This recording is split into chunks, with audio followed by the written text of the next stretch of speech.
de estudo do Livro dos Espíritos, e desde então temos feito diversos diálogos espíritas. Em 2008 resgatamos fortemente essa iniciativa e temos produzido alguns eventos para discutir espiritismo numa proposta de resgate de Allan Kardec. Gostaria de convidar Neuza Lopes, diretora do Centro Espírita Nova Era, para fazer as honras da casa e abrir oficialmente o nosso evento.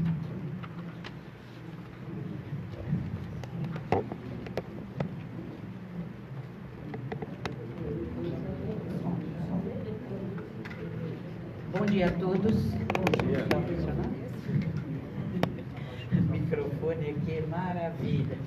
Bom dia, gente. Bom dia a todos. Estamos muito felizes de receber esse encontro na nossa casa, que Nova Era sempre fez questão de participar de todas as atividades Brás, Belém, Moca e Brasil e tudo mais, né? Então, nós estamos aqui com muita alegria. Me pediram para falar um pouquinho da nossa ligação da casa com a USE. No atual momento, eu sou vice-presidente. A nossa presidente está aqui, Cláudia Aguiar.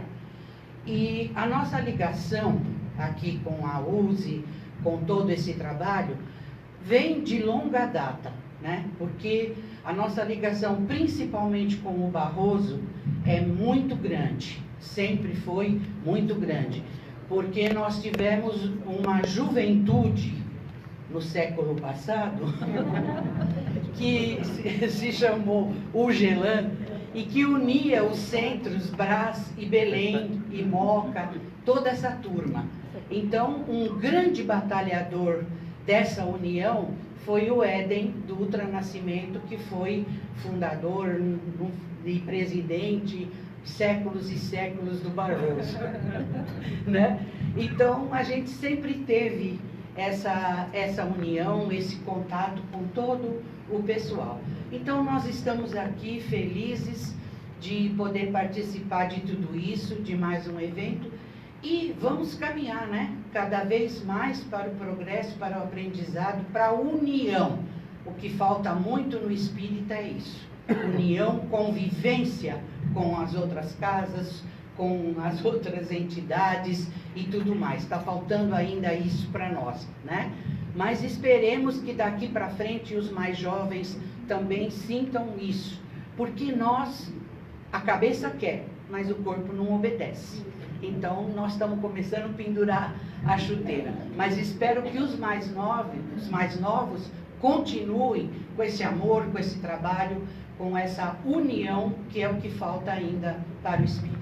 Sejam todos muito bem-vindos e não vamos mais perder tempo, porque o que falta está aí, é útil. Tchau, obrigada.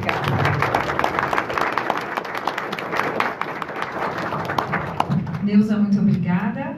Ela disse muito bem sobre a ideia de nos unirmos e não nos separarmos, e a proposta de dialogar sobre o espiritismo é justamente refletir sobre a nossa prática e unir as nossas intenções em prol de um movimento único.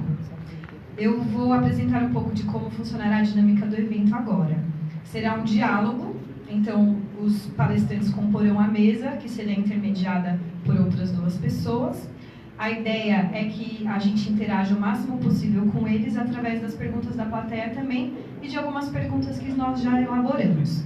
Para que vocês possam participar, algumas pessoas estarão circulando pelo salão para que vocês façam as perguntas sempre por escrito. Infelizmente, nós não temos tempo hábil para que todos se pronunciem e interajam através da fala. Então, todo mundo anotem as suas perguntas, coloquem os e-mails também no papel de perguntas. Caso a gente não tenha tempo de responder alguma coisa aqui, responderemos posteriormente por e-mail.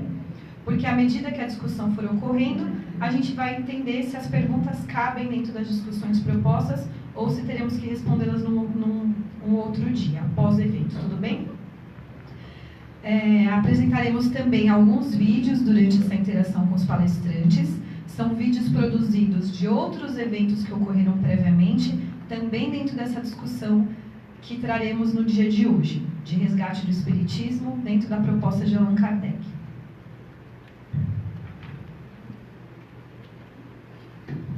Gostaria então de convidar Conde Anderon Conde Anderaus, do Centro Espírita Nova Era, participante do programa Revolução Espírita da Rádio Boa Nova e historiador.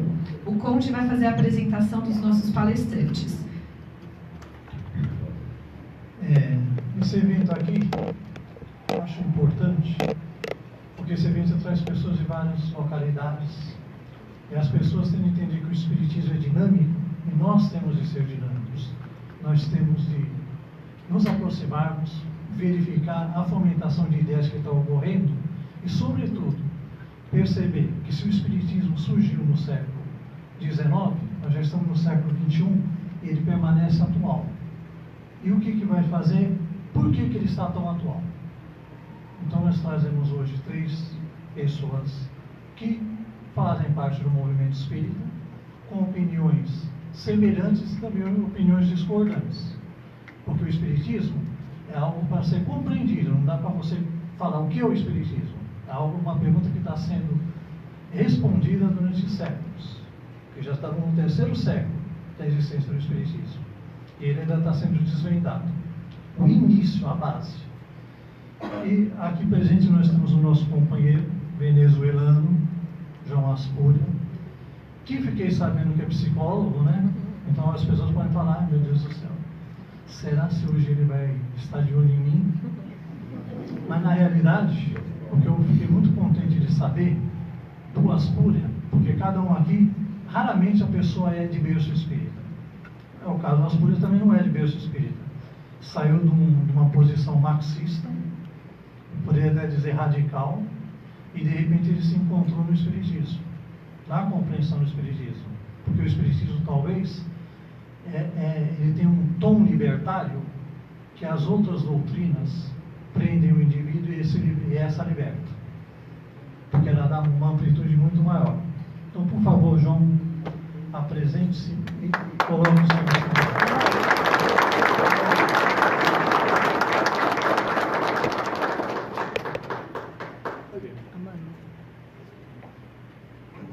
a outra pessoa que vai participar do evento hoje,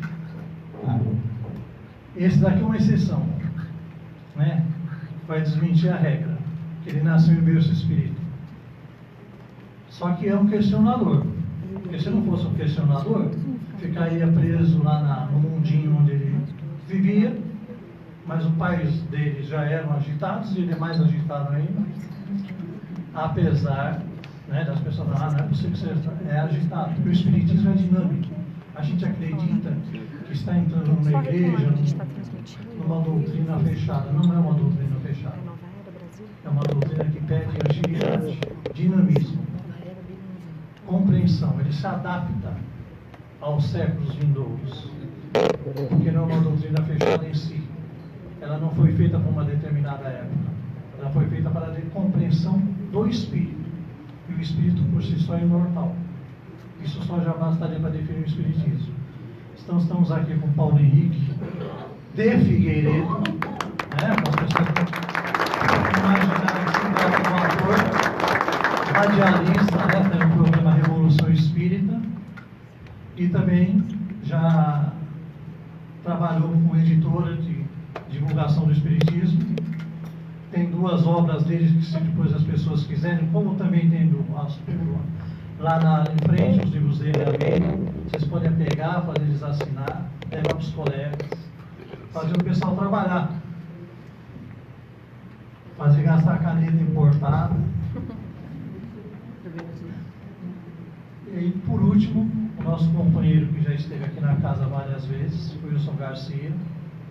O Wilson Garcia, eu conheci ele a primeira vez quando ele escreveu a biografia do Centro Espírita Barroso, algo que não foi dito. O Barroso e o Nova Era chegaram a dividir o mesmo espaço físico durante alguns anos, porque eles eram no mesmo local. Num determinado dia eram os trabalhos do Barroso, em outros determinados dias era o trabalho do Nova Era, porque ambos não tinham sede própria. Depois ambos conseguiram, com muito esforço e dedicação daqueles que já partiram, montar uma sede própria e continua, graças a Deus, tendo espaço para fomentação. O Wilson Garcia, mineiro de São João Nepomuceno, Não era, pelo que consta na biografia dele, espero que ele não me desminta, não era de berço espírita. Primeira vez que ouviu falar do espiritismo, ouviu falar muito mal do espiritismo. Uma velhinha falou: olha, fuja daquele local, passe longe. Como tudo bom quando as pessoas criticam: aquilo não presta. O que é que o jovem faz? Vai xeretar e ver por que não presta. E ele percebeu o contrário, que ali tinha alguma coisa que lhe servia para a vida. E ele já, eu posso falar que era um cigano no espiritismo. Ele já trabalhou em vários órgãos de divulgação, trabalhou na federação, trabalhou no Correio Fraterno da ABC, é jornalista, atualmente está morando em Pernambuco. Quer dizer, veja, a pessoa que adentra no espiritismo, ou tem de ser dinâmica.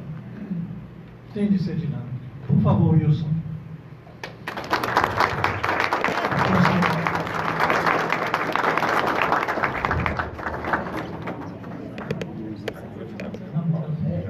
Então, vamos já adiantar o progresso da nossa manhã de hoje, porque já começamos um pouquinho atrasado. Muito obrigada, Conde.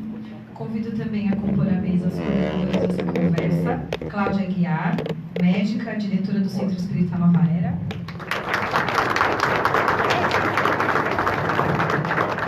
Elaine Cacati, do Centro Espírita José Barroso, pedagoga, tradutora dos livros de John Aspurua e Manuel Porteiro.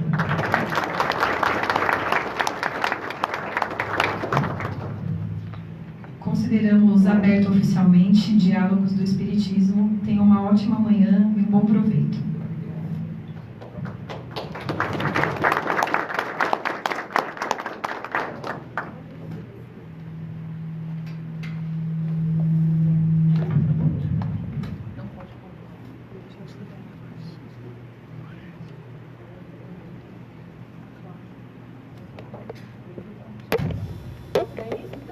Cláudia, por gentileza, pode dar início e fazer a introdução.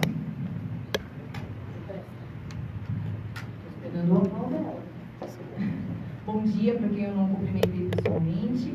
Como diretora da CRAS, eu agradeço a presença de todos vocês. A Neuza já falou por mim. É uma alegria estarmos aqui reunidos, junto com esses amigos do Barroso, junto com essas três feras. E o grande objetivo hoje é que as feras falem, né? Então, nós vamos agora, nessa primeira parte, nós vamos apresentar um pequeno vídeo, de verdade é um pequeno vídeo de apresentação para complementar o que o Conde falou de cada um deles.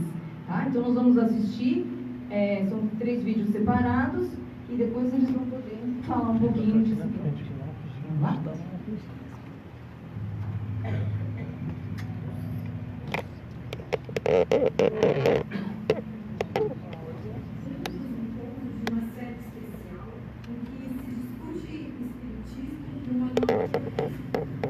Organizado pelo Centro Espírita José Barroso, neste encontro que durou um dia inteiro, John trouxe uma discussão acerca dos fundamentos da doutrina espírita com uma visão bastante moderna, bastante intrigante, que buscou trazer reflexão e questionamento a todos nós.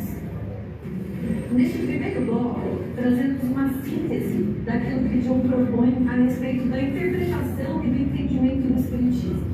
Ele traz uma discussão bastante interessante para que entendamos os princípios fundamentais da doutrina de uma maneira mais rígida, aquela base trazida por Kardec, mas que também passemos a considerar as interpretações com base nos conhecimentos atuais. Muito se produziu depois de Kardec. E a proposta de John é que reflitamos acerca de tudo isso, não desconsiderando as bases trazidas pelo codificador da doutrina, mas atrelando-as a uma nova interpretação, um novo entendimento, com base nos conhecimentos atuais e até nas mudanças trazidas pela ciência. Quería comenzar con nuestra perspectiva analítica de la vigencia de Allan Kardec. Y yo digo de entrada con una premisa: no hay espiritismo sin Kardec. No hay espiritismo verdadero sin Kardec. Pero el espiritismo, tal como lo conocemos, conocemos.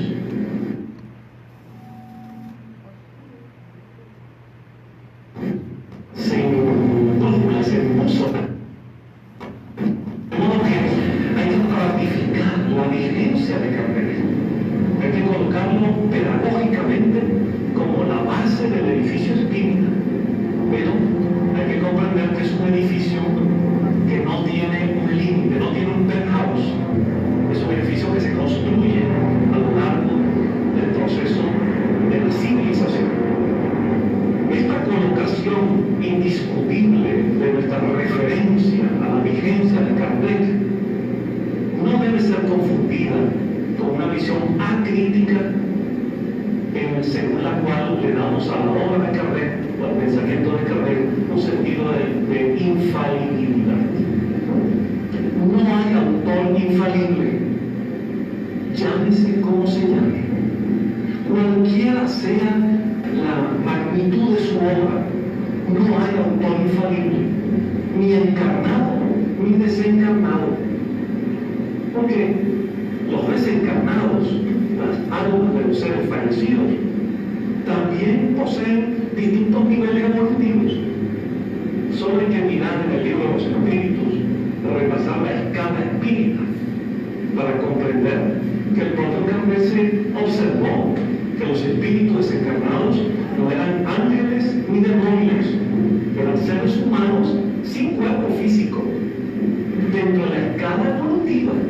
De modo que lo que proviene de la información del mundo de los espíritus también es información humana, también es humana y también es falible.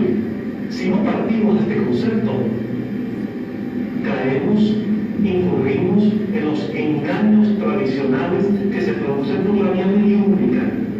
Es muy importante, y la experiencia me ha enseñado que es muy necesario atender a esto, separar dos cosas en el análisis crítico de Kardec o de cualquier autor. Distinguir lo que son las bases o fundamentos de la doctrina espírita de las opiniones particulares o personales de los autores, incluyendo a Kardec. Si nosotros confundimos, damos con un tono homogéneo la masa crítica, el núcleo duro del pensamiento espírita, si lo confundimos con lo que son las opiniones o enfoques particulares de los autores, estamos incurriendo, estamos cayendo en una equivocación. No tienen el mismo peso los fundamentos que las interpretaciones de esos fundamentos. Cuando hablamos del núcleo duro del pensamiento espírita, que es lo profundo, lo básico, lo sólido, aquello sin lo cual el espiritismo dejaría de ser, estamos hablando de principios como los siguientes: Dios, Dios, espíritu, preexistencia, supervivencia, evolución universal, reencarnación, comunicabilidad entre el mundo espiritual y el mundo corporal por diversidad de manifestaciones mediúmnicas, pluralidad de mundos habitados. Eso es el núcleo duro. Esa es la esencia de los fundamentos espíritas.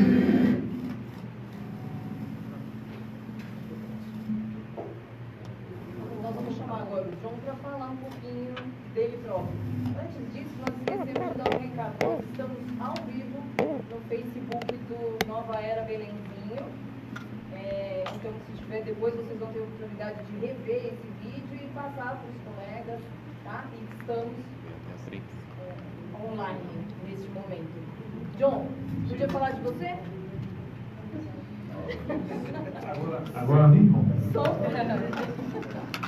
Falar de qué? comenta desse vídeo. A gente quer um comentário breve dessas suas ideias que você Bueno, colocou no vídeo. pero podría decir algo previamente, pues yo quiero, además de expresar que lamento tener que hablar en idioma español y no en la hermosa lengua portuguesa, pero aunque puedo entender perfectamente el portugués, pero pienso que es más fluido que yo hable en español, hablo tranquilamente, devagariño, y de esa manera, con la buena voluntad de ustedes, pienso que se puede entender perfectamente lo que queremos decir.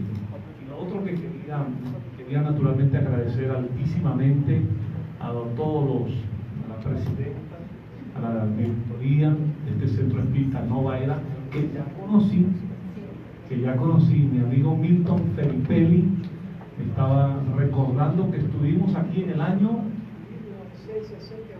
1978. Dios mío. ¿Cómo pasa el tiempo?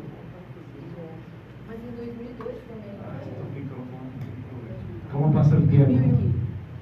Bueno, agradecer la invitación y también la presencia de todos los amigos de Nova Era, de José Barroso, de otros centros espíritas, de grandes amigos de todos los tiempos. Por allí veo a Julia, gran amiga, de muchos años, y en fin, a diversos compañeros. E igualmente quisiera expresar mi motivo de satisfacción enorme el poder compartir esta mañana este escenario con dos calificadísimos compañeros espíritas, Wilson y Paulo, que a quienes considero verdaderas personalidades de la cultura espírita contemporánea. De modo que es un motivo de honra poder compartir este espacio de reflexión espírita en esta mañana. Bueno, como también podrán observar, estoy muy resfriado,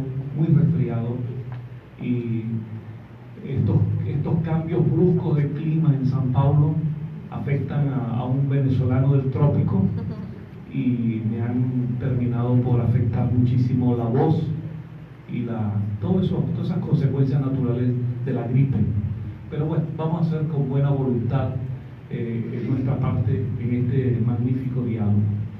Lo que básicamente quisiera colocar, y aprovechando la introducción que nuestro amigo Conde ha presentado, es que muchos de nosotros llegamos al espiritismo no por razones de aflicción, no llegamos al espiritismo algunos porque tuviésemos un familiar desencarnado y necesitábamos consuelo, o no llegamos al espiritismo porque tuviésemos una dolencia, una enfermedad que pudiese algún centro espírita atender.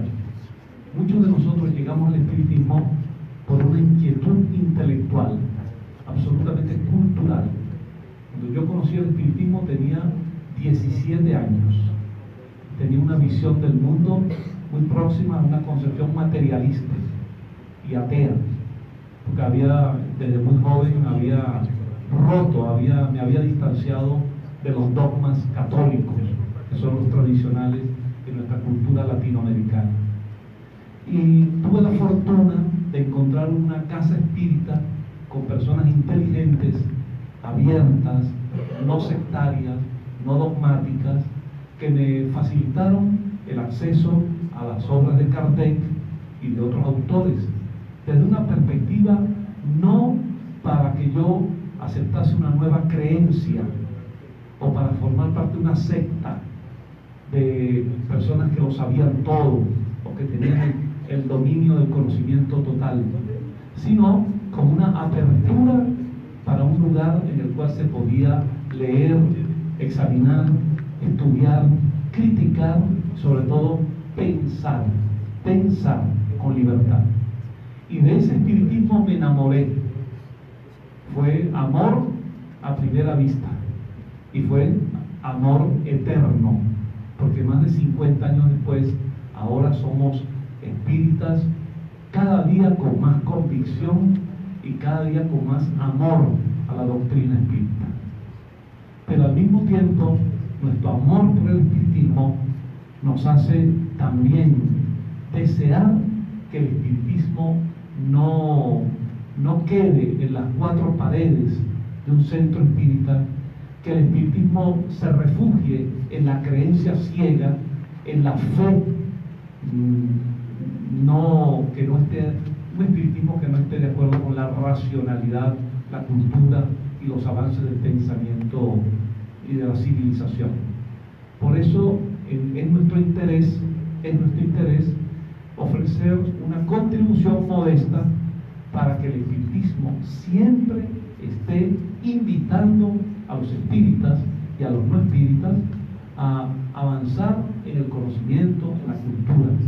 Y estoy convencido que el espiritismo tiene tal fortaleza en sus postulados básicos que no necesita de la fe, y mucho menos la fe ciega o la actitud acrítica, sino que perfectamente, con una mentalidad crítica abierta a la cultura, se pueden defender plenamente los postulados del pensamiento espírita.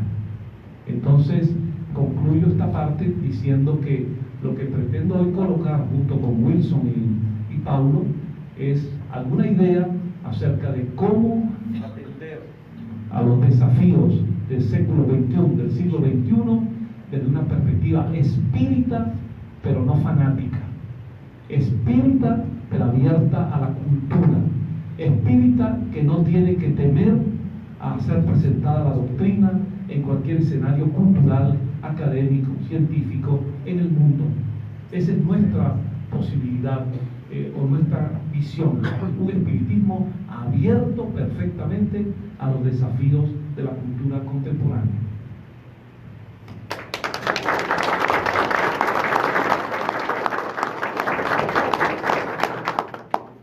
Agora nós vamos ver um pequeno vídeo do Paulo Figueiredo. E a partir daquele dia, junto com o Álvaro, nós fizemos a tradução, a organização, a interpretação de mais de 20 obras do magnetismo. Quando eu reuni as obras de Mesmer, e eu vi a profundidade do trabalho dele e o quanto era importante para entender o espiritismo, a ideia, já ouviram falar da ideia do fluido universal nas obras de Kardec? Quem criou a ideia do fluido universal foi Mesmer, está lá nos livros dele. Os espíritos fizeram uso dessa teoria para explicar o mundo espiritual. Olha só uma frase de Kardec. Olha lá. Está provado que o espiritismo é mais entravado pelos adeptos que o compreendem mal do que pelos inimigos declarados. Kardec vivenciou uma grande preocupação. O espiritismo estava sendo mais mal divulgado pelos adeptos do que tendo prejuízo com o combate dos inimigos. Paulo, só voltando na questão anterior, quando você coloca que a sociedade estava preparada ou não, né? E a gente sabe que o espiritismo veio como realmente a terceira grande revelação para nós, enquanto humanidade. É claro que você deve entrar porque justamente é a forma do magnetismo, ou seja, é o magnetismo, então, da Terra que estava preparado para essa revelação? Não. O que eu venho apresentar, e é uma informação nova, os espíritas não conhecem, eu estou apresentando aqui nesse livro, é o seguinte: surgiu uma circunstância cultural na França absolutamente apropriada para o surgimento do espiritismo. Hoje, na universidade, quem aqui já foi na universidade? Essa universidade que você foi, a orientação era materialista ou espiritualista? Materialista, absolutamente. Concordo? Mesmo nas áreas humanas, não é? Psicologia, o que for. Mas sim, você que esteve lá, se rebelou contra isso? Esperneou, reclamou? Fez uma petição à reitoria? Ou abaixou a cabeça? E você não teve que responder provas dizendo o contrário da sua convicção? Pensa lá, em algum momento na universidade, você não escreveu uma prova e pôs lá o contrário do que você acredita? Ou seja, nós consideramos hoje que é uma condição necessária para uma formação universitária abrir mão do espiritualismo, como se racional fosse só o materialismo. Não é isso que vivemos hoje? Essa é a circunstância histórica que nós vivemos no mundo. Ocorreu um fato absolutamente fantástico no século XIX. E desconhecido da cultura hoje. Tiraram, não tem isso em enciclopédia, não tem em livro de história, não tem em livro de filosofia, não tem em lugar nenhum. Apenas alguns especialistas estudam essa informação. Ela é desconhecida. E o fato é importantíssimo para o Espiritismo, fundamental. O fato é o seguinte: a universidade, por volta de 1830, diversos pesquisadores se cansaram do materialismo que se instaurou na Revolução Francesa. Na Revolução Francesa, a universidade se tornou tão materialista quanto é hoje. E ela foi se mantendo assim até 1830. Os professores de filosofia, da área de humanas, que já eram de uma nova geração, por volta de 1830, estavam cansados do materialismo, porque, segundo eles, o materialismo estava destruindo as bases da sociedade. Não havia mais nenhum estudo de moral. Não havia nenhum estudo mais das emoções, dos sentimentos, da finalidade da vida, da família. Gente, mas não é o que está acontecendo hoje? Mas vai ouvindo. Esses professores disseram assim: temos que construir um novo espiritualismo. Mas não podemos voltar aos dogmas. Não podemos voltar ao que era antes, a igreja dominando, impondo o materialismo cheio de dogmas. Agora, o novo pensamento é o científico, é o racional, é o estudo, são os fatos. Então, se nós quisermos lutar contra o materialismo, nós vamos ter que construir um espiritualismo racional, baseado na razão, nos fatos, nos métodos científicos. E esses homens, gente, foram tão eficazes na construção do espiritualismo nacional, superando os dogmas, superando o materialismo, que a partir de 1830 eles se estabeleceram como filosofia oficial da França. Passaram a ensinar para os jovens que entravam na faculdade, na área de humanas, psicologia, filosofia, espiritualismo, com profundidade. As consequências da existência de Deus e da alma para o homem, para a sociedade, para a psicologia. E isso tinha manuais de espiritualismo. Chamava-se espiritualismo racional. Esses professores tiveram alunos, esses alunos fizeram novos livros. Isso virou uma cultura na França, e os outros países do mundo, também assolados pelo materialismo que surgiu com a Revolução Francesa,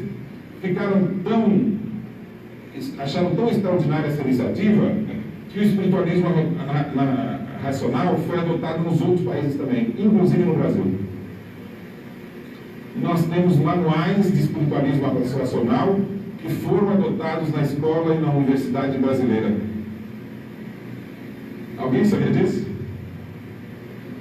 Esses espiritualistas racionais passaram a ensinar nas escolas, para os jovens e para as crianças, espiritualismo.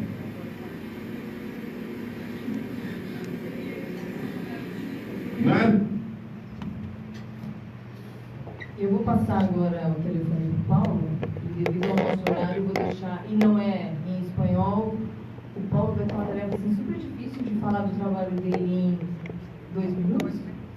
E o Wilson também não se anima porque vai ficar só com 2 minutos também. Paulo, resume o seu trabalho. 2 minutos? Meu Deus. Geralmente me dão 2 dias, né? Veja, eu acho interessante o contexto desse vídeo, porque eu estava ali divulgando o livro Mesmer, mas eu estava estudando o conteúdo para produzir o Revolução. Então, boa parte desse seminário, eu já estava previamente apresentando o conteúdo, né? Em 2 minutos eu diria o seguinte: o contexto histórico do aparecimento do Espiritismo, então, dentro de um espiritualismo adotado pela universidade, né, apresentou a Kardec os questionamentos que seriam fundamentais para justificar o espiritualismo racional, que propunha uma moral revolucionária, que é a moral autônoma, como sendo a moral natural. Porque até então a Igreja dominou, por meio dos dogmas, o futuro do ser humano após a morte, afirmando como se Deus tivesse revelado o nosso destino. E esse destino seria selado por castigo ou recompensa. Como se Deus tivesse nos dado uma liberdade que era uma liberdade vigiada, uma liberdade culpada, uma liberdade cobrada, exigindo submissão para que Deus devolvesse essa liberdade após a queda. E o livre-arbítrio, então, lido na igreja como sendo a liberdade para errar, para os filósofos era uma característica do ser humano quando ele nascia. Ou seja, quem nos deu a liberdade então foi a natureza? É o cérebro que nos deu a liberdade? Ou, segundo a igreja, Deus deu para depois nos exigir a submissão? O Espiritismo, ele vem trazer uma mensagem única, ele vem trazer uma mensagem revolucionária, ele vem dizer que a liberdade é conquistada pelo indivíduo. Ela não é dada por Deus, porque se Deus nos desse a liberdade, ele tinha o direito de cobrar.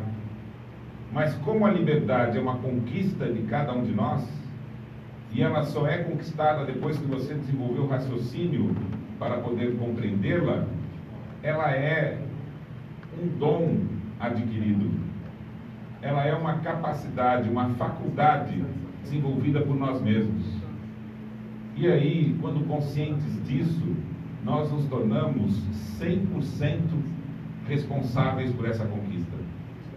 E de tal forma que a conquista da liberdade, sendo diferente, né, por caminhos diferentes, nós temos responsabilidades diferentes. Nós temos alcance de responsabilidades diferentes. E nós lidamos com um contingente de indivíduos que ainda sem ter a possibilidade de desenvolver amplamente, né, a inteligência, né, por falta de oportunidade, nós somos responsáveis por oferecer-lhes caminhos para que eles conquistem a liberdade. Então o Espiritismo é a doutrina da liberdade. E o futuro será construído por meio da liberdade. E essa é a moral que nós temos o dever de divulgar, porque essa foi a moral que Kardec conquistou, como no passado a humanidade conquistou o fogo. Quando no passado a humanidade conquistou o fogo, ele tratou aquilo como sendo um bem sagrado, um bem representante da vida. E eu acho que a liberdade hoje tem o significado do fogo, né? O fogo fez uma virada no desenvolvimento da civilização. E eu acho que a segunda virada vai se dar pela liberdade bem compreendida, né? A liberdade como conquista, você olhando para a liberdade como sendo seu maior bem. É aquilo que permite você ser alguém no universo. E é aquilo que torna você importante para ele. Obrigado.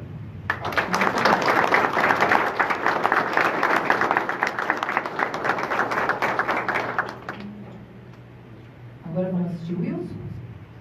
Sim.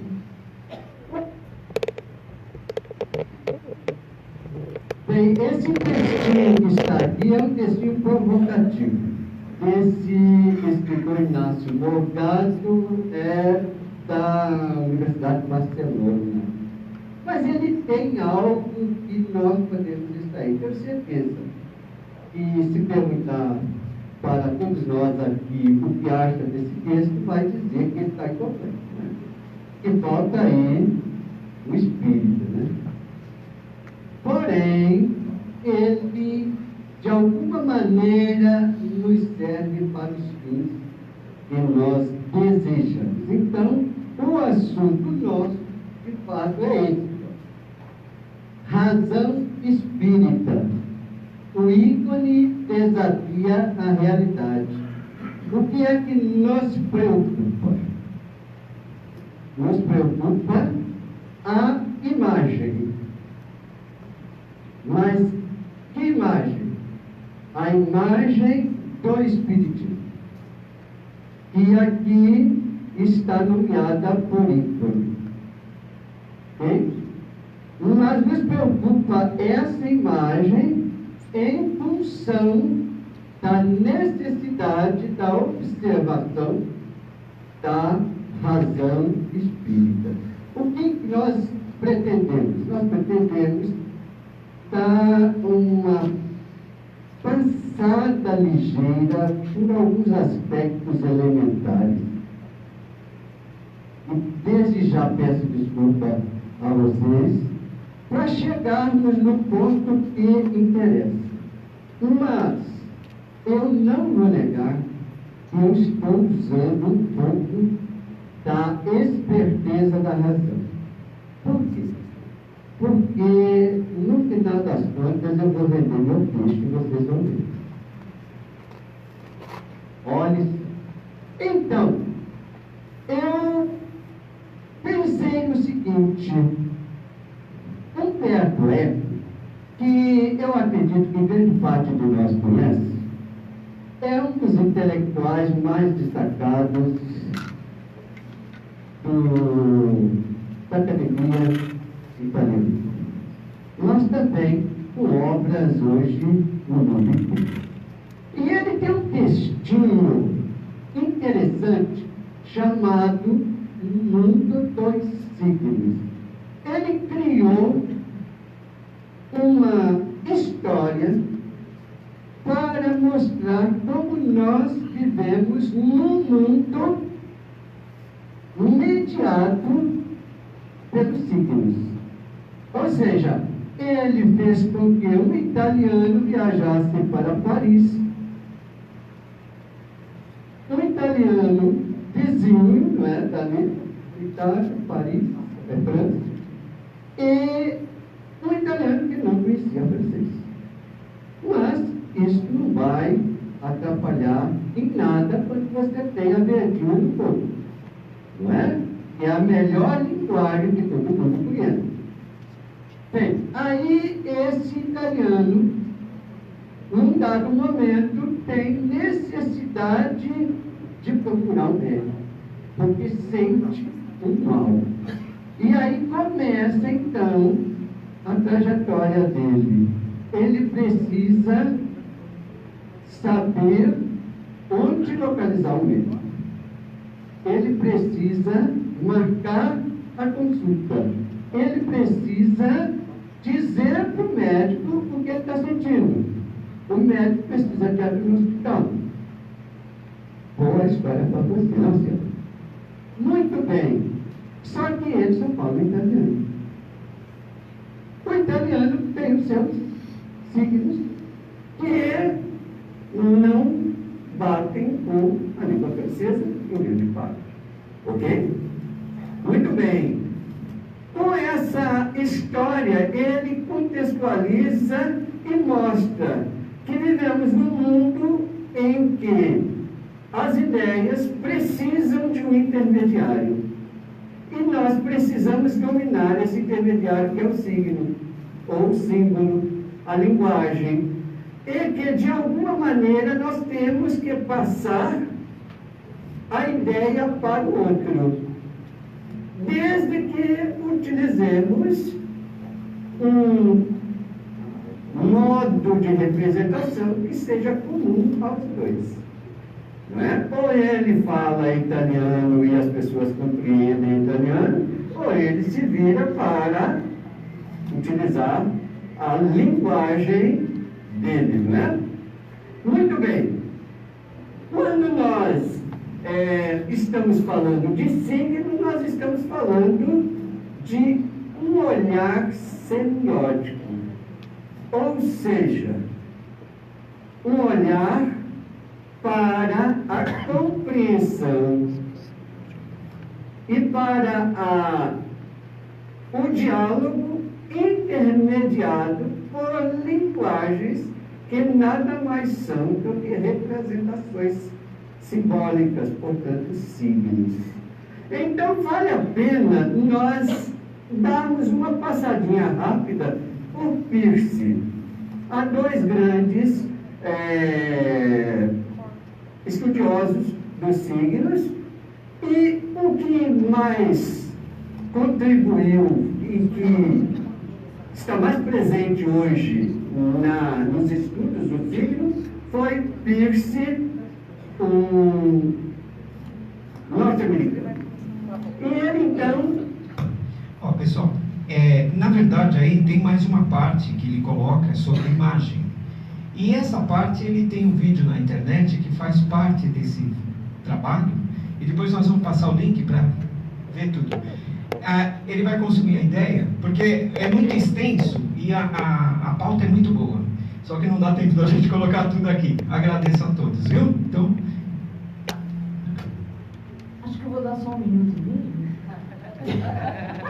Se for 1 minuto e meio de mineiro,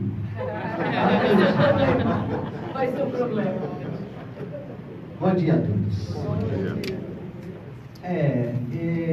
Foi interessante recordar essa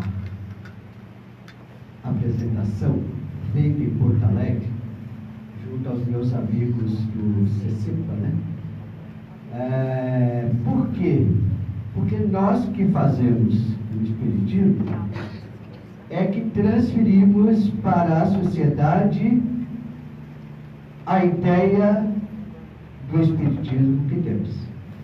Então, a sociedade tende a interpretar a imagem segundo os recursos que ela tem, a partir de uma imagem que nós fazemos.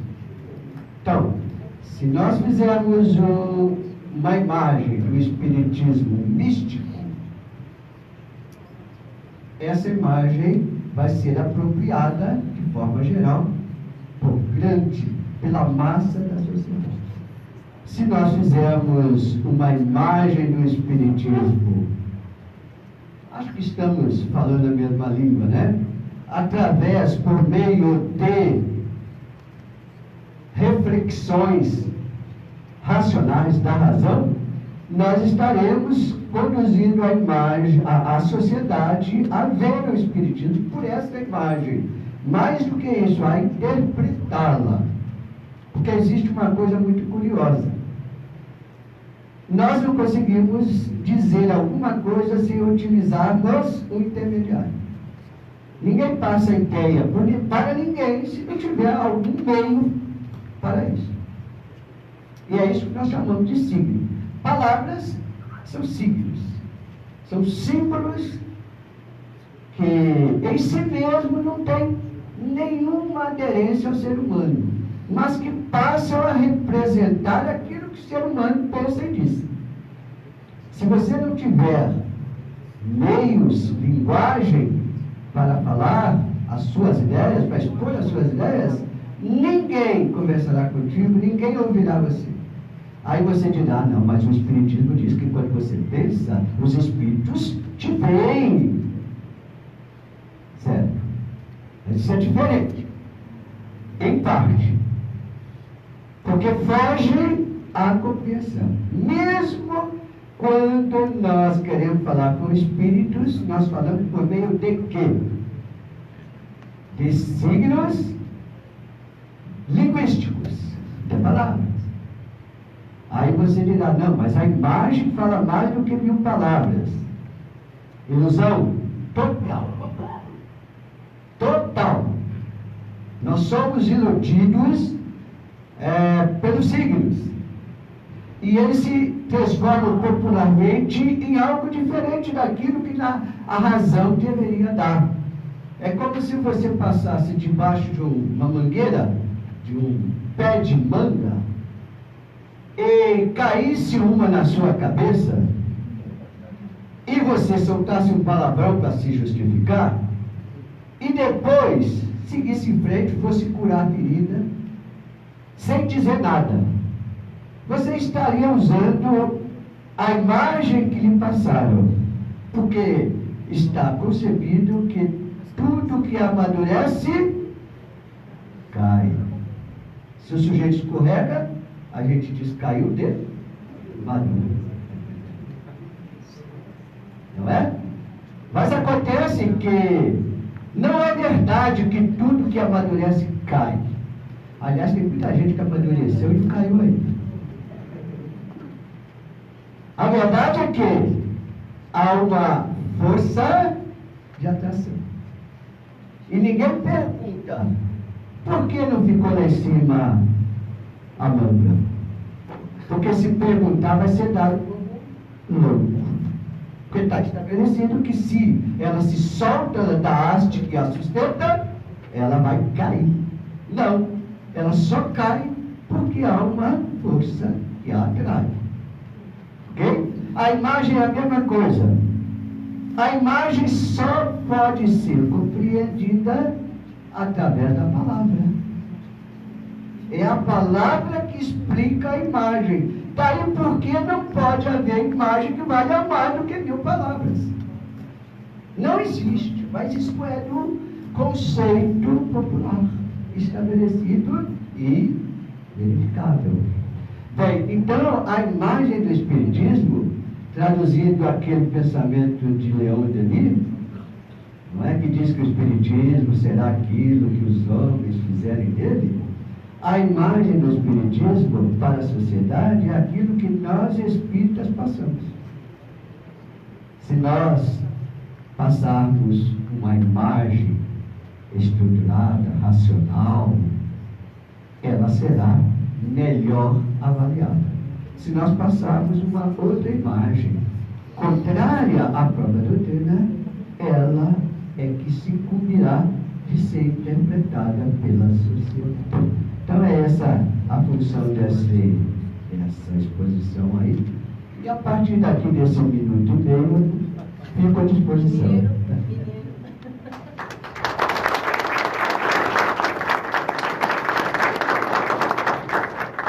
Vocês atuam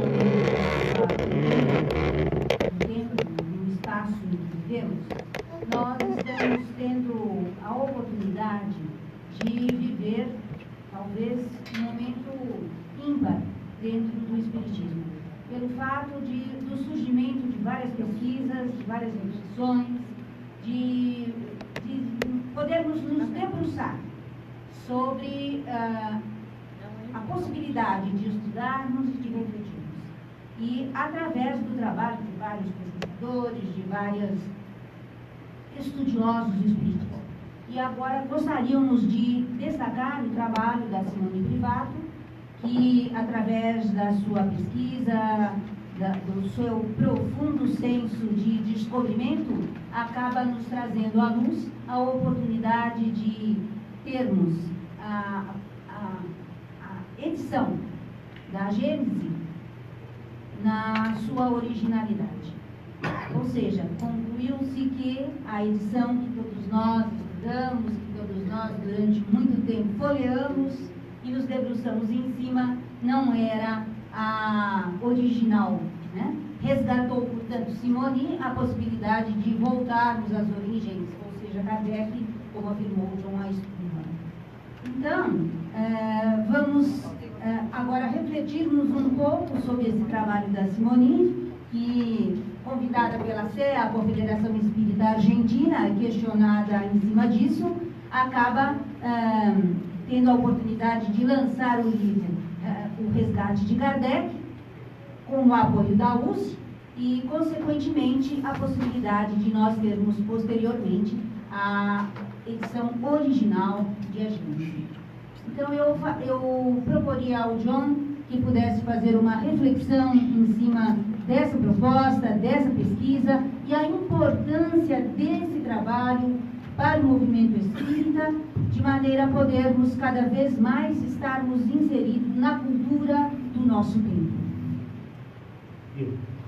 Bueno, la verdad es que teníamos una información en países de la América Latina, teníamos una información muy limitada acerca de la posible adulteración del contenido de la Génesis, porque conocíamos que en Francia, en algunas publicaciones a finales del siglo XIX, ya se habían hecho comentarios de que los continuadores de Kardec, particularmente Pierre Gaëtan Leymarie, habían introducido algunas modificaciones que a algunos espíritas clásicos franceses le habían parecido arbitrarios. Pero particularmente Henri Sos, biógrafo de Duras, biógrafo de Kardec. Ahora, el trabajo de Simone Privato, que ya tuvimos oportunidad de leer, El legado de Allan Kardec, sin duda demuestra un hecho indiscutible. La edición de la Génesis, que se ha venido divulgando en la mayoría de los países de América y de Europa, basada en la quinta edición, tiene algunas informaciones que no corresponden al pensamiento original de Kardec.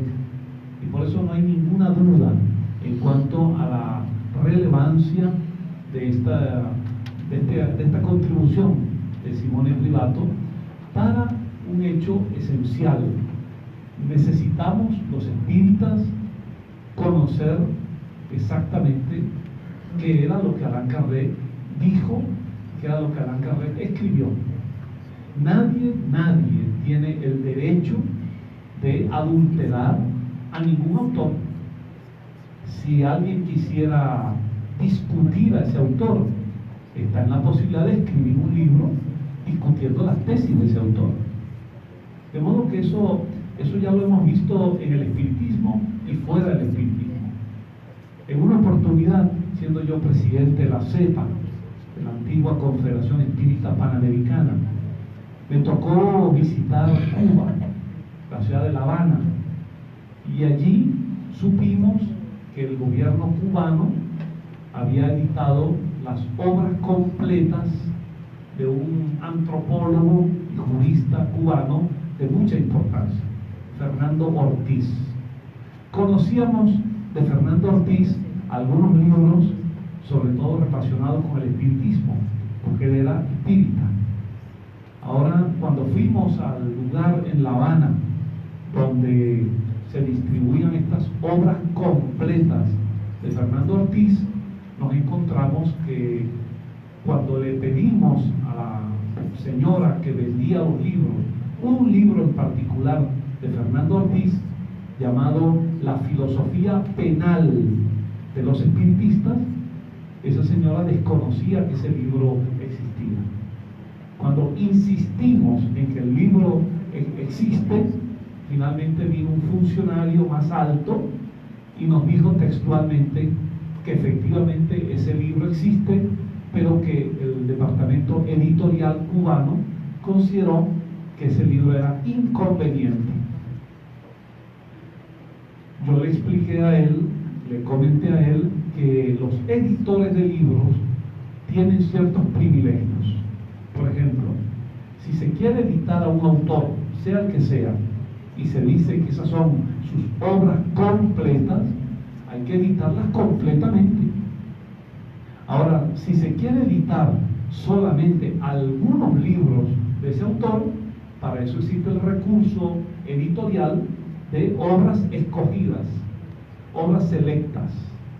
Pero era una falsificación que aparecieran para los lectores cubanos y latinoamericanos unas obras completas de Fernando Ortiz que eran obras incompletas. Bueno, lo mismo acontece con esta edición de Kardec, en la quinta edición, que se apoyó sobre estas adulteraciones de Ley Marín. Ahora, aunque no es el tema por la pregunta de Leile, aunque no es el tema, yo quisiera decir lo siguiente, desde el punto de vista analítico. El libro La Génesis es el libro de Kardec en el que más hay posibilidades de comprenderlo contextualizado con la cultura y la ciencia del siglo XIX. Yo no tengo sinceramente ninguna duda de que hay opiniones de Kardec, mismo en el artículo, el capítulo Uranografía General, atribuido al espíritu Galileo, supuestamente por el medium Camilo Flammarion, que luego Camilo Flammarion, en su libro autobiográfico llamado Memorias de un astrónomo, Camilo Flammarion señaló que eso no era realmente el espíritu de Galileo, que eso era una especie de fantasía de él, que colocó el nombre de Galileo, pero que era su propia visión astronómica de aquella época. Digo esto para que no confundamos nuestra crítica a la actitud de Ley Marín y de las editoras contemporáneas que solamente se guiaron por esa traducción, por esa quinta edición. No confundamos eso con la perspectiva analítica de que el libro La Génesis realmente hay allí al día de hoy, analizado en la perspectiva científica de hoy, en conceptos de biología, de geología, de astronomía, hay allí conceptos que ya no responden a la cultura contemporánea. De modo que eso no se modifica por los párrafos que han sido adulterados o sustituidos. Entonces, no confundamos ese señalamiento, esa observación crítica a la actitud inconveniente de Ley-Marie y de las editoras que se guiaron por esa traducción, la quinta edición. No confundamos eso con que en el contenido general del libro La Génesis hay allí conceptos que ya no responden a la cultura contemporánea. Y yo solamente podría hacer una invitación a cualquiera de ustedes que tenga una duda sobre eso. Vamos a guiarnos por una expresión de Kardec. El espiritismo está en capacidad de mirar a la razón cara a cara en cualquier época de la humanidad. Bueno, yo invito a cualquier espírita que disienta de este concepto, que tenga una opinión diferente, yo lo invito a que haga un intento experimental. Tome un capítulo de la Génesis, por ejemplo, el que se refiere a la Génesis orgánica, donde Kardec señaló en su tiempo que a él le parecía la mejor explicación biológica la generación espontánea. Era una teoría del siglo XIX que luego, a partir de Pasteur o de Spallanzani de la biología, quedó absolutamente demostrado que era una teoría equivocada para la explicación del origen de los microorganismos y de la vida. Tome ese capítulo y llévelo a una universidad o un instituto de educación secundaria. Lleve ese capítulo sin decir que es de Kardec o que es de nadie, simplemente el contenido. Llévelo y dígale a una persona que conozca biología: dame tu opinión sobre eso que está allí. Y veremos que una persona formada en la biología contemporánea dirá que esos conceptos ya no corresponden a nuestros tiempos. Si alguien tiene dudas sobre esto, sobre el capítulo sobre el origen geológico del planeta o la visión de la unanografía o astronomía, pues en lugar de refugiarse en la fe de las cuatro paredes del centro espírita, vaya a hacer un simple trabajo experimental. Tome ese capítulo y colóquelo al análisis de un conocedor científico de la materia, sin decir que es espírita, sin decir que es un capítulo del libro A Génesis de Kardec. Simplemente haga un análisis por una persona conocedora del tema a la luz de la ciencia actual, y vamos a ver qué le dice. Eso sería mirar al espiritismo cara a cara, a la razón, en cualquier época de la humanidad. Paulo, dentro dessa linha de raciocínio que o João acaba de explicitar aqui, eu gostaria que você pudesse falar um pouco sobre esse resgate feito, que está sendo aí cogitado nos nossos meios, e como a gente poderia trazer isso para as nossas instituições, de maneira a podermos reafirmarmos, debruçarmos de novo em cima do estudo, enfim. Eu concordo plenamente com a exposição do John, mas eu continuo do ponto que ele parou. Realmente, se pegarmos não só capítulos da Gênese, mas toda a obra de Kardec, nós vamos encontrar referências à ciência, mas essas referências à ciência, à cultura, e a cultura no mais amplo sentido, né? Todos os ramos da cultura, todos.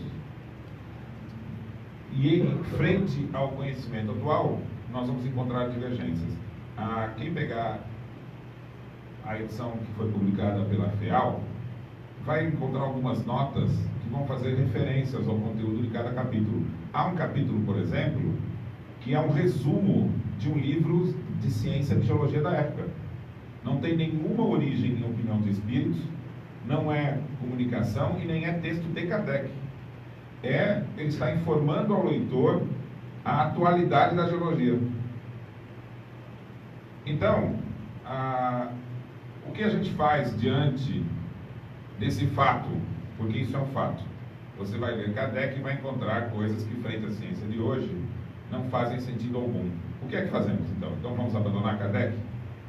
Vamos mutilar o estudo de Kardec? Eu acho que se esconde, né, dentro dessa constatação, se esconde um caminho fundamental para que Kardec tenha significado nos dias atuais.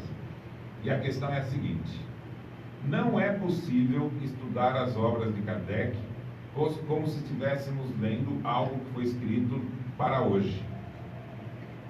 Kardec tinha plena consciência, convicção e exercia o seu diálogo com os leitores da época dele. Kardec estava inserido na cultura de seu tempo. Em nenhum momento ele disse que iria se afastar disso. Ele não criou o que muita gente pensa, uma obra à parte ao seu tempo. Estou escrevendo uma obra que é constituída de significados futuros, né? Signos futuros. Ele trabalhou com signos presentes em seu tempo. Então, dá um trabalho a nós espíritas, que hoje queremos estudá-lo, porque não vai ser possível compreender Kardec se você não estudar o contexto cultural da época. Então, a base para entendermos Kardec é compreender o cenário cultural do seu tempo. E vou mais longe.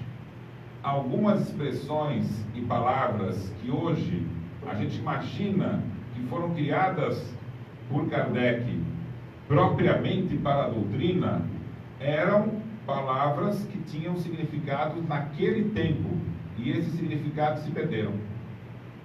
Eu vou para algo que já seria poderia falar aqui, por exemplo, ciências filosóficas, que era uma expressão adotada na universidade da época, né? Ciências morais, que é o que a gente chama aqui de ciências humanas, e na França tem o nome de ciências morais, mas eu vou para a palavra fundamental da moral espírita: caridade.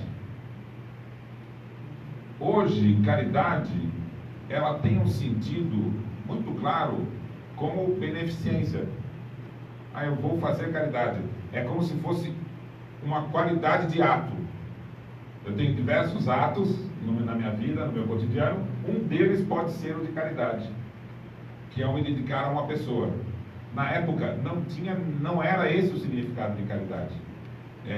Em 48, Victor Cousin, que era quem coordenava o espiritualismo racional na Universidade Francesa, em Sorbonne, ele escreve um artigo de grande repercussão na França, chamado Justiça e Caridade, que é a base, depois nós vamos ver lá, Justiça, Amor e Caridade. Esse texto, ele foi amplamente reproduzido na época em livros, jornais, revistas, comentado, tomou o interesse da França. E ele vai usar a palavra justiça para significar os limites do que é possível a humanidade evoluir ou se estabelecer. E a justiça já vinha a Revolução Francesa foi um ato de justiça nesse sentido. E ele vai considerar a justiça estabelece direitos. Você tem direitos estabelecidos pela justiça. E esses direitos estabelecem limites. Estabelecem mais limites até do que propõe uma ação. E ele vai escrever nesse texto, que foi em 48, vejam, pouco tempo antes do surgimento da proposta de Kardec. Ele vai dizer: o que é caridade? Caridade rompe os limites da justiça. Caridade propõe uma ação que não está sendo obrigada, que não está sendo exigida. E aí ele vai qualificar a caridade da seguinte forma: o fundamento da caridade está na liberdade. Só é possível caridade na liberdade, porque ela rompe limites, rompe direitos, né? Para você exercer a caridade, você tem que estar consciente de um determinado objetivo que ultrapassa as exigências da personalidade. E aí ele vai dizer: sem caridade não vamos regenerar a humanidade. Mas espera aí, não são expressões espíritas? Não, são expressões espiritualistas. É a base do espiritualismo nacional. Kardec retoma a base do espiritualismo nacional para comprovar que a moral autônoma é a moral que está fundamentada na lei do universo. Então a ideia de castigo e recompensa é um devaneio do homem. E a moral autônoma é o ensejo divino na criação. Ou seja, nenhum ser está obrigado a nada. E o universo só se torna progressivo, diverso, amplo, diversificado em função da liberdade. E se formos pensar com mais detalhes, até Deus, ele não age na matéria. Deus está presente no universo pelo ato de criação, que nos foge o conhecimento, mas pelas suas leis. E ele não age na matéria. Ou seja, quem age na matéria é a criatura. E a criatura age de forma conduzida em grande parte do seu desenvolvimento nos seres da criação. Mas ele se torna realmente alma, espírito, quando ele se compreende. O conhecimento de si mesmo é que vai dar ao ser quatro grandes possibilidades. A possibilidade da razão, quando ele compreende, né? A possibilidade da criatividade, quando ele faz algo só seu. E quando ele faz o exercício da vontade, que é o ato da liberdade. São as três faculdades da alma: razão, vontade e imaginação. E quando ele exerce as suas faculdades compreendendo a si mesmo, só aí surge a responsabilidade pelos atos. E a responsabilidade muitas vezes é pensada como algo assim: eu sou responsável, ou seja, eu tenho culpa. A responsabilidade não seja culpa. A responsabilidade não surge para nos dar culpa.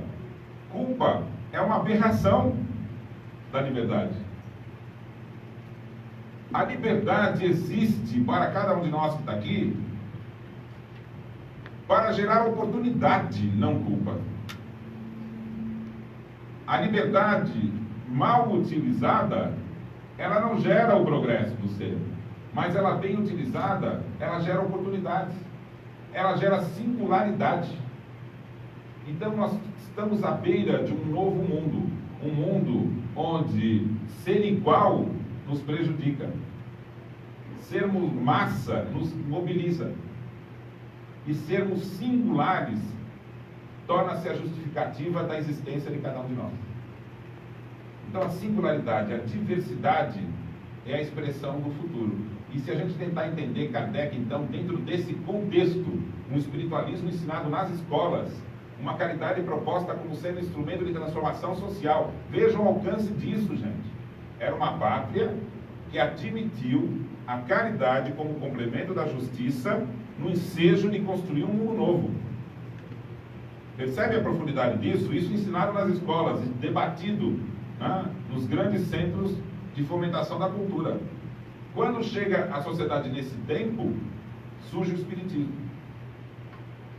Então, a esperança de Kardec de um mundo novo não era um devaneio, não era um pensamento de um indivíduo com utópico, com ambições de circunstância futura. Era um indivíduo grande intérprete do tempo que estava vivendo. E ele pensou o espiritualismo nas escolas, né, cheio de aberturas de ideias, mas com dúvidas. E o espiritismo sanando essas dúvidas, estamos à beira da regeneração da humanidade. Ele só não sabia que essa base conceitual que ele utilizou para construir a ideia espírita, a interpretação da ideia dos espíritos, ela teria se perdido. Então, sinceramente, eu vejo que o período pós-Kardec, até aos dias de hoje, nós vivemos uma perda de significado do espiritismo. E o espiritismo volta a ser ativo, bem proposto e esperança, se ele for compreendido em seus significados originais.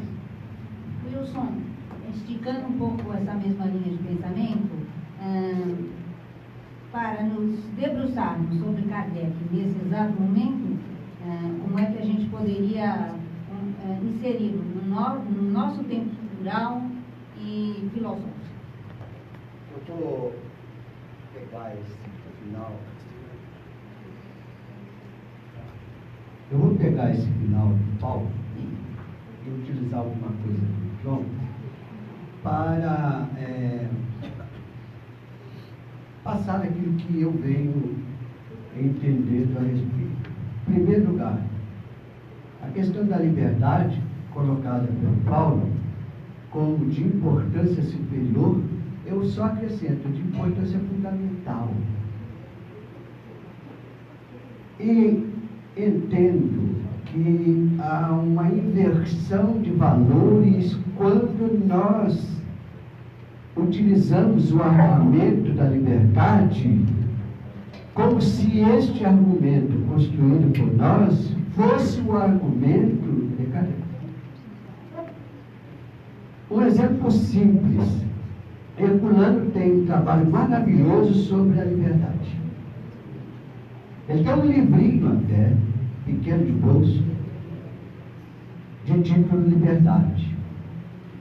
Ele diz uma coisa extraordinária. Ele diz assim: a liberdade gera a responsabilidade. A inversão que nós fazemos, não só no meio espírita, mas também no meio espírita, é que nós pensamos que a liberdade depende da responsabilidade. Quando sem liberdade, ninguém chega na responsabilidade. Porque a capacidade de decidir e realizar que gera o retorno. Sem experimentar, não se constrói, não se desenvolve a liberdade. E muito menos a responsabilidade. Então, ao inverter, nós trabalhamos muito mais num regramento que nega do que no regramento que coloca o indivíduo para pensar e transformar. Então, nós não podemos pensar em educação dessa forma. E nós estamos trabalhando esses conceitos desde as bases, desde os pequenininhos, desde as crianças.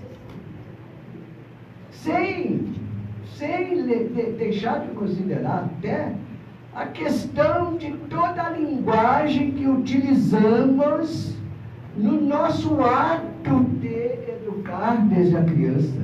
Uma linguagem totalmente superada pela doutrina espírita. Por quê? Muita gente não considera isso como importante. Porque não tem a percepção e o conhecimento de que, segundo alguns linguistas, nós não só somos seres de linguagem, como vivemos na linguagem. Se te perguntarem, como é que você vai fazer quando desencarnar para se comunicar com alguém? Ainda do lado de lá, não é para cá. Você responde imediatamente, vou falar. Por quê? Porque é a linguagem que eu sei. E que certamente a maioria deles sabe. Então nós dependemos da linguagem. Nós não vivemos sem ela. Quando nós nascemos cegos, nós desenvolvemos uma linguagem para cegos. Por quê? Porque eles só serão inseridos na cultura da diversidade se eles tiverem um meio de se comunicarem. Se nós nascemos surdos, nós temos outra linguagem desenvolvida para suprir essa deficiência. Então, veja como isso é importante, esse tema da liberdade. E aqui eu me valho do John, quando ele estabelece essa coisa que agride-nos agride-nos, porque nós somos herdeiros da cultura religiosa que conduziu a humanidade por esses tempos todos. Nós somos herdeiros dela. Então, quando se trata do sagrado, nos agride questionar o sagrado. É uma agressão cultural. Mas não é isso que o Espiritismo fez? Ele não está agredindo a humanidade. Ele não criou a ira dos padres e bispos da época a ponto de cometer insanidades terríveis em nome do sagrado, contra o Espiritismo, que não era contra o Espiritismo, mas era contra a liberdade do ser humano. E quando alguém nos fala, vamos analisar Kardec, criticar Kardec, perceber Kardec, e o Paulo entra com esse resgate do espiritualismo racional do passado, nós estamos nos agredindo, porque nós temos que romper com esse medo, com esse temor, com esse distanciamento da reflexão. Os espíritos já deixaram isso tão claro. Quando disseram, os espíritos superiores não ficam chateados quando você não aceita o que eles dizem. Quem fica chateado é o espírito inferior. Ele que se sente agredido, ele não quer. Ele quer dominar pela ignorância, não é? Então, é de fundamental importância racionalizar, e inclusive cumprir certas coisas propostas, por exemplo, como aquela. É preferível rejeitar 9 verdades do que aceitar uma só e única mentira, que alguns extrapolaram e inventaram que eram 99 verdades, não é? E aí não sabia mais a fonte, onde estava isso, porque nunca teve 99, né? É como se multiplicasse o 7 vezes 7 do Cristo, né? Bem, então, nós só conseguiremos dar sustentação a uma doutrina que, segundo Herculano Pires, quando disse: o Espiritismo é, acima de tudo, razão. Nós só conseguiremos sustentar isto, como também só conseguiremos sustentar convicções, nós só conseguiremos sustentar sentimentos através da reflexão que está na base do Espiritismo, da razão que esclarece. Eu diria assim, você pode praticar a caridade já, agora, como nós a entendemos hoje, mas ela sem a razão não te garante que você é caridoso. Você pode dizer para todo mundo com toda a afetividade que você consiga reunir e expressar: eu te amo, vamos nos amar, mas se não houver o suporte conforme oferecido pelo Espiritismo da razão, você não terá certeza que ama. E que está realmente expressando o fundamento do amor. E assim com a doutrina espírita de forma geral. Então, respondendo a ele, eu acho que é só mesmo percebendo qual é a importância disto, da liberdade, do retorno a uma realidade da qual nos distanciamos naturalmente, é que nós resgatamos de fato Kardec e damos então essa guinada para que se cumpra aquilo que o termo revolução utilizado por Herculano Pires, quando ele diz o Espiritismo é uma revolução cultural, e se os centros espíritas entendessem isto, tornariam essa revolução irrefreável.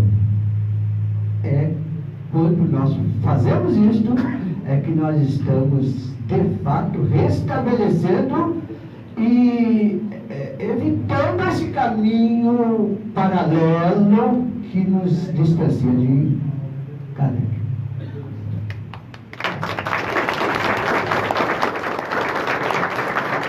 Muito bem. Agradecer a vocês pela conversa desse início de manhã. Com certeza todos nós temos muitos pontos para refletir. Convido vocês agora para um breve intervalo. Faremos um intervalo de 15 minutos. O Centro Espírita Nova Era oferece um café para a gente. Quero relembrá-los que nós estamos em transmissão ao vivo pelo Facebook, Nova Era Belenzinho. Então conectem-se, divulguem aos amigos, nos ajudem a repercutir o conteúdo trazido nessa manhã de hoje.